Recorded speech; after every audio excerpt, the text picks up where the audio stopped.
Bienvenidas y bienvenidos a lo mejor de Cine Garage. Los podcasts Cine Garage son parte de nuestra propuesta alrededor del cine.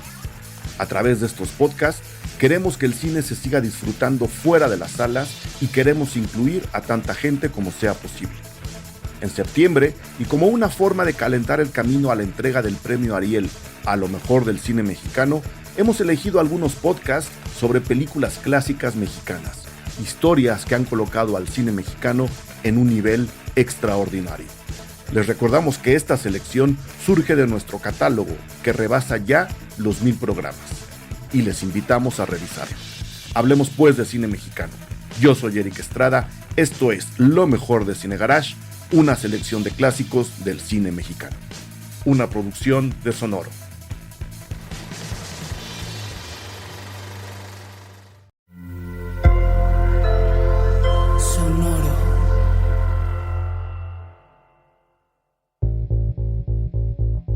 Amores Perros, película dirigida por Alejandro González Iñárritu.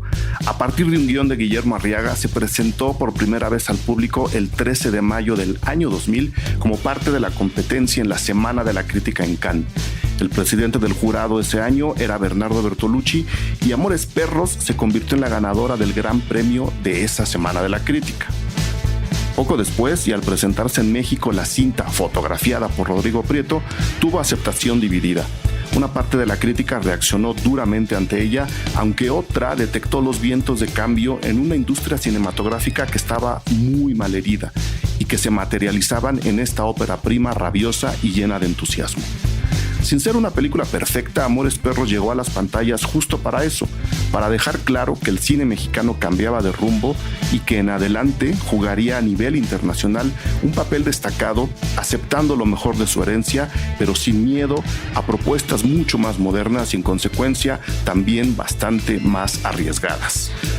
Para hablar de Amores Perros, hoy tenemos en los micrófonos de Cine Garage al actor Humberto Busto, que en la película interpreta a Jorge. Están invitados a esta conversación.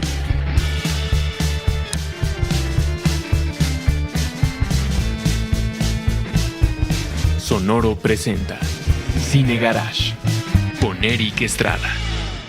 Pues ahora sí, Humberto Busto, mil gracias por aceptar de nuevo estar en los micrófonos de Cine Garage, pues para hablar desde tu perspectiva de lo que es, de lo que fue o de lo que va a ser.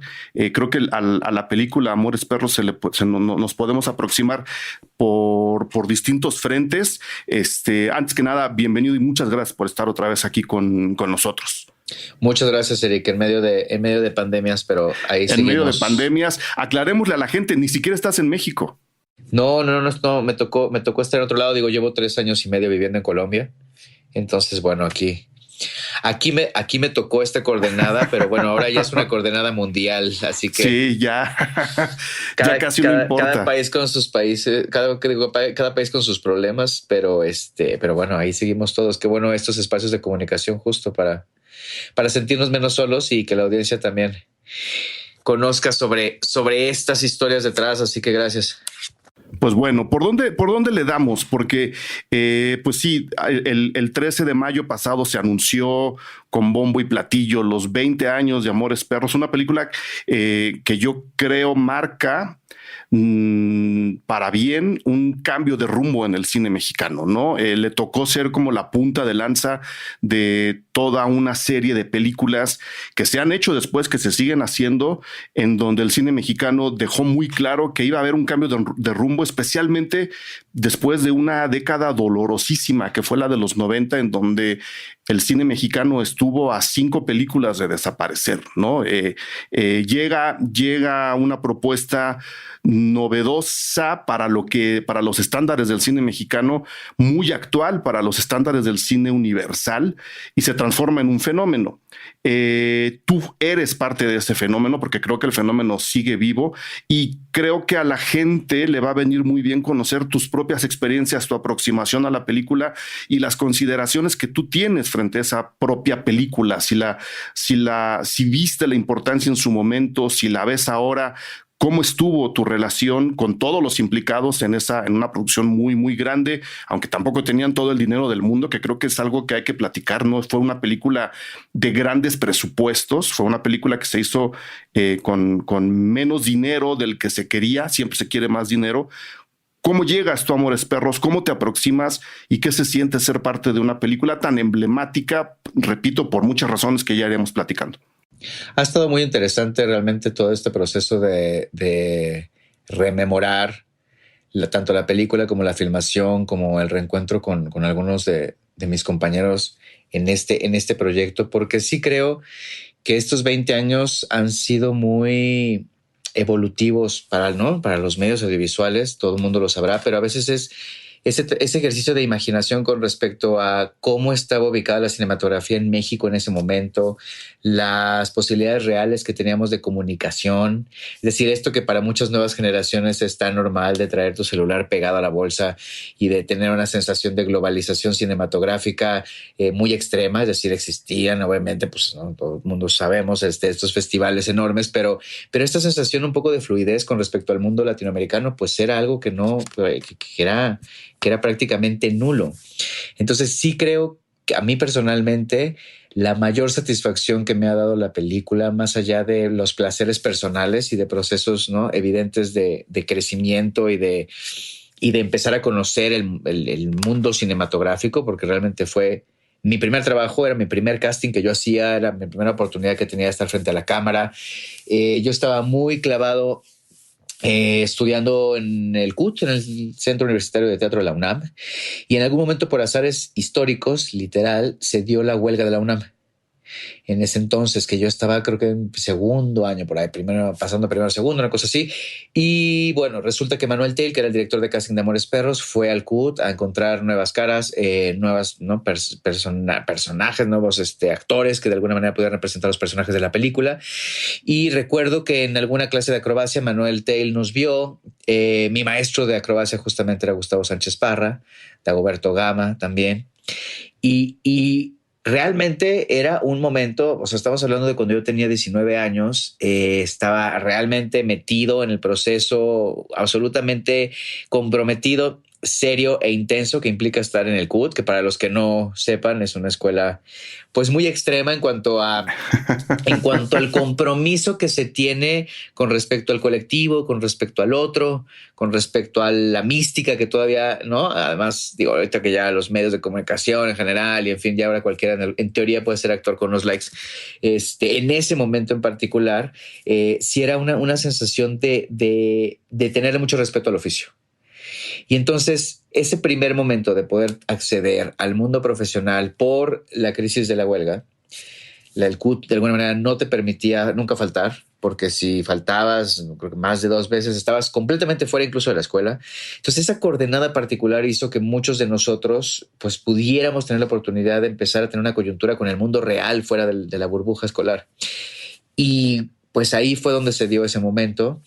Yo fui al casting, estuve haciendo las pruebas y sí creo que, te digo, a pesar de todos esos placeres y, en fin, cuestiones personales de crecimiento, lo que más a mí me sigue sorprendiendo, motivando y generando diálogo es cuando uno está en sets de filmación, ya sea en México o en otras partes de Latinoamérica, y muchas nuevas generaciones o gente que ahora ya está a nivel profesional trabajando en el cine latinoamericano se dedica al cine o fue impulsado vitalmente y laboralmente, creativamente, después de ver Amores Perros. O sea, sí hay un faro ahí, ¿no? Hay una cosa que es absolutamente entrañable de la gente hacia la película.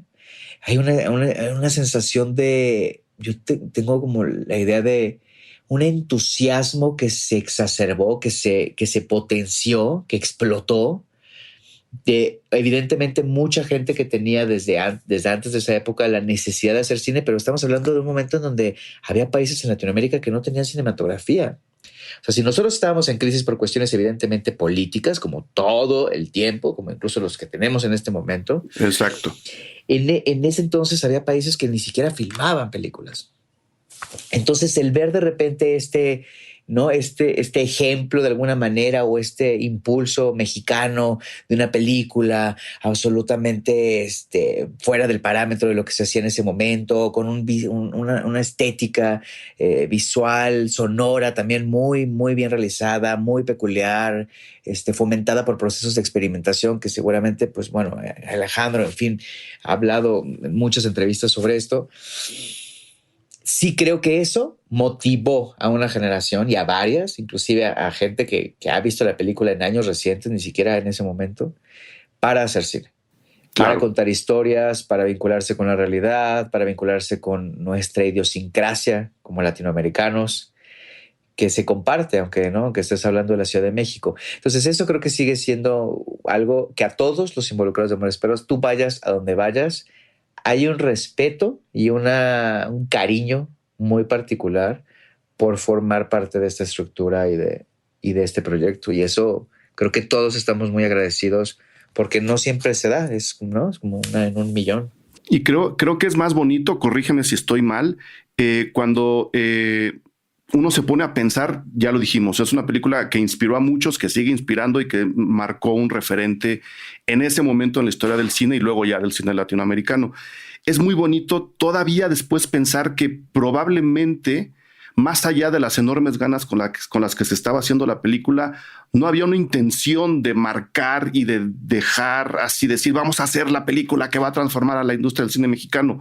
O sí, o sea, era una lluvia de entusiasmo, según yo, lo que había ahí. Era una ópera prima en muchos sentidos. También fue tu primera película de forma práctica. Había mucha gente entrando por primera vez ahí a lo que era el cine, entrando al siglo XXI.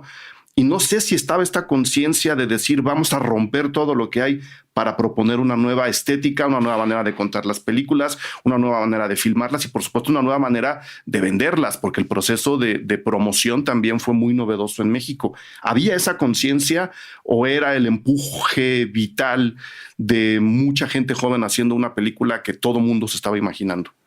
Yo creo que es una mezcla de ambas cosas, aunque sería muy irresponsable de mi parte, de alguna manera, hablar por todos o hablar por Alejandro o hablar por la gente involucrada exactamente las intenciones que tenían. Yo creo que Alejandro es una persona absolutamente lúcida. Guillermo Arriaga es un escritor extraordinario y yo creo que a esa edad, en ese momento, con un material tan interesante en las manos, con gente tan chingona que se subió al barco, que ayudó a producir la película, o sea, Marta Sosa, Mónica Lozano, o sea, la gente que, ¿no? Tita Lombardo, la gente que, el equipo en realidad que se generó alrededor de la película. Yo no sé qué tanto hayan tenido la idea de cambiar esto, porque son cosas que suceden y que más bien uno las analiza o las descubre cuando ya sucedieron. Después.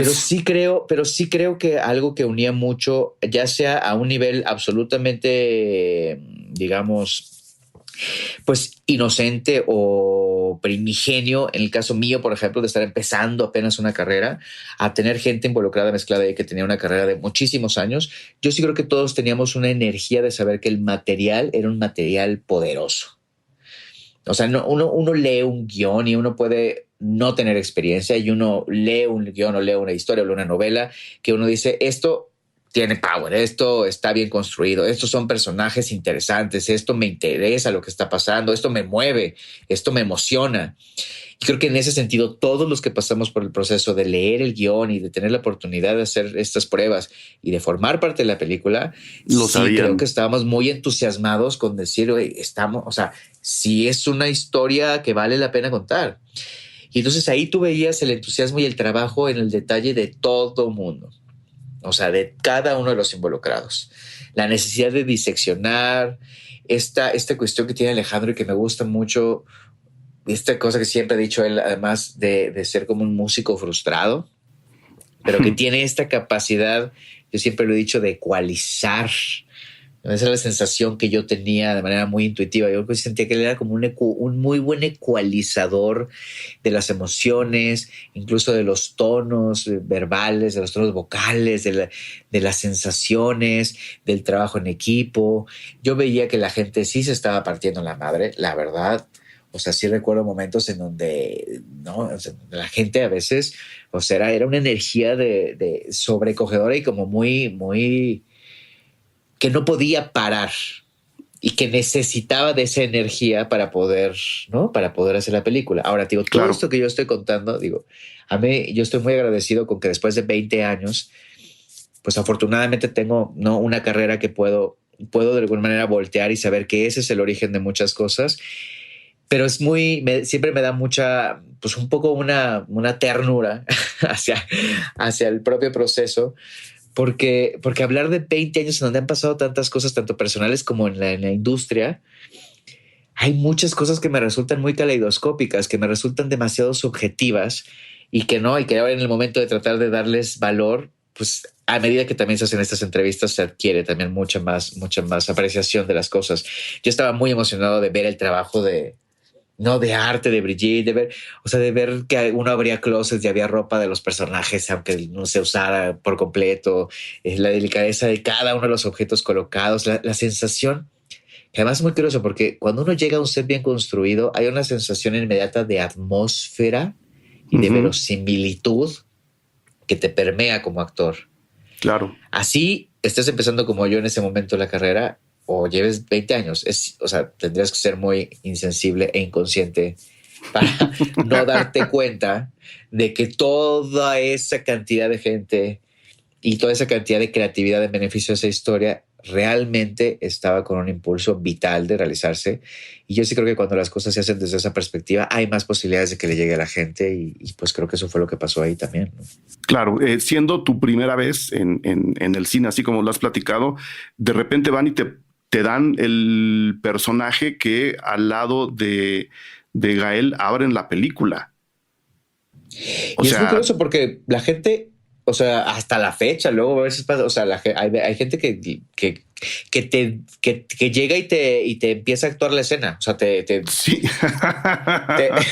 te dice las frases y no, ¿y qué hiciste, cabrón? Eras que, ¿no? Es como, me acuerdo mucho una vez en un súper y así que, ¿qué hiciste, cabrón? Y yo no entendía como que hasta que descubrí que en realidad estaba diciendo todos los diálogos de la escena, pero con como si lo estuviera actuando completamente. Y sí, digo, ahorita se puede ver una dimensión evidentemente que hace la película mucho más grande. En ese momento, cuando uno está haciendo un trabajo, ¿no?, profesionalmente, y que además uno está metiéndole todos los kilos y el corazón y el alma y el trabajo, pues uno no está viendo, por lo menos desde mi perspectiva, no está viendo como altos y bajos. Me explico, no estás viendo como si esto es una chingonería o no. Creo que uno tiene la intención de que eso suceda. No estás tampoco pensando si esta escena te toca con no sé quién o si esta escena va a tener una... No, estás procurando generar una ficción que sea muy contundente. Y sí recuerdo muchísimo los ensayos con Alejandro, recuerdo mucho esta sensación de querer que la película sonara como suena la Ciudad de México, de que había una cierta actualidad que incluso uno como espectador y uno como estudiante de teatro veía en ciertas películas del cine mexicano, en donde de repente había una pausa, ¿no?, actoral, cinematográfica, había una sensación de estoy actuando para cine, que de repente hacía que las cosas tuvieran un cierto peso, ¿no? Y yo me acuerdo que, sí mucho, que sí era un proceso de análisis y de intuición, escuchar a Alejandro y ver los ensayos, trabajar con Gael, que además venía de Londres, que evidentemente con otro tipo de escuela, ¿no?, en el graduado, en fin, él habiendo explorado la actualidad desde muy, muy pequeño.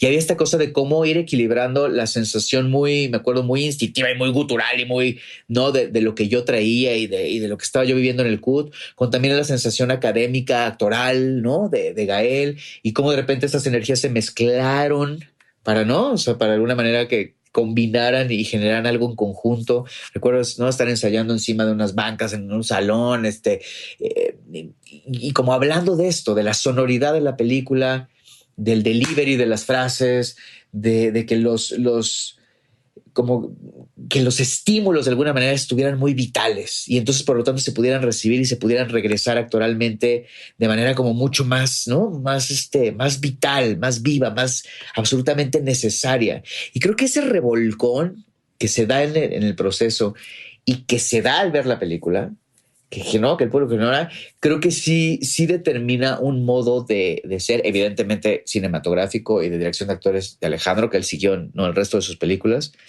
pero que hace que la película, digo, yo no la había visto en mucho tiempo y ahora con el aniversario y todo, vi esta copia que luego Luego dije, no, me hubiera aguantado ahora que nos vamos a juntar para ver la copia, ¿no? La restaurada. Sí, porque sí creo que no, la película creo que ahorita en plataformas o los que la logren ver, no se ve. No. Como la imaginaba Alejandro y Marta y Rodrigo y todos ellos que ahorita están trabajando en eso. Y creo que vale mucho la pena para las nuevas generaciones que vean traspuesto a la tecnología de ahora cómo se imaginaron ellos visualmente la película, porque creo que entre eso y la emotividad de la historia de los personajes y los actores sí hace que te enganches al hígado de una manera emocional. Por eso la publicidad que mencionas también era tan, ¿no? O sea, fue tan importante, porque apelaba a estas emociones y estos instintos humanos fuertes, contundentes, que no vitales. Uh-huh.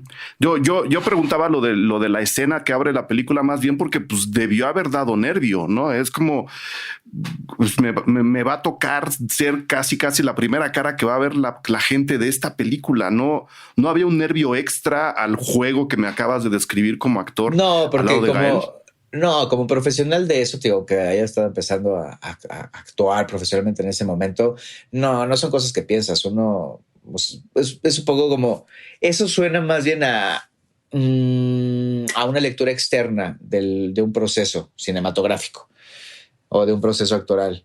O sea, uno así estés ensayando una obra de teatro, uno no piensa. No lo piensas. A mí no me pasa que mi responsabilidad es mayor, porque no, yo creo que, o sea, y menos en el cine. Todavía en el teatro ahorita hablándolo, digo, bueno, ok, pues sí, empiezas y ahora sí que depende de ti cómo sigue la bola.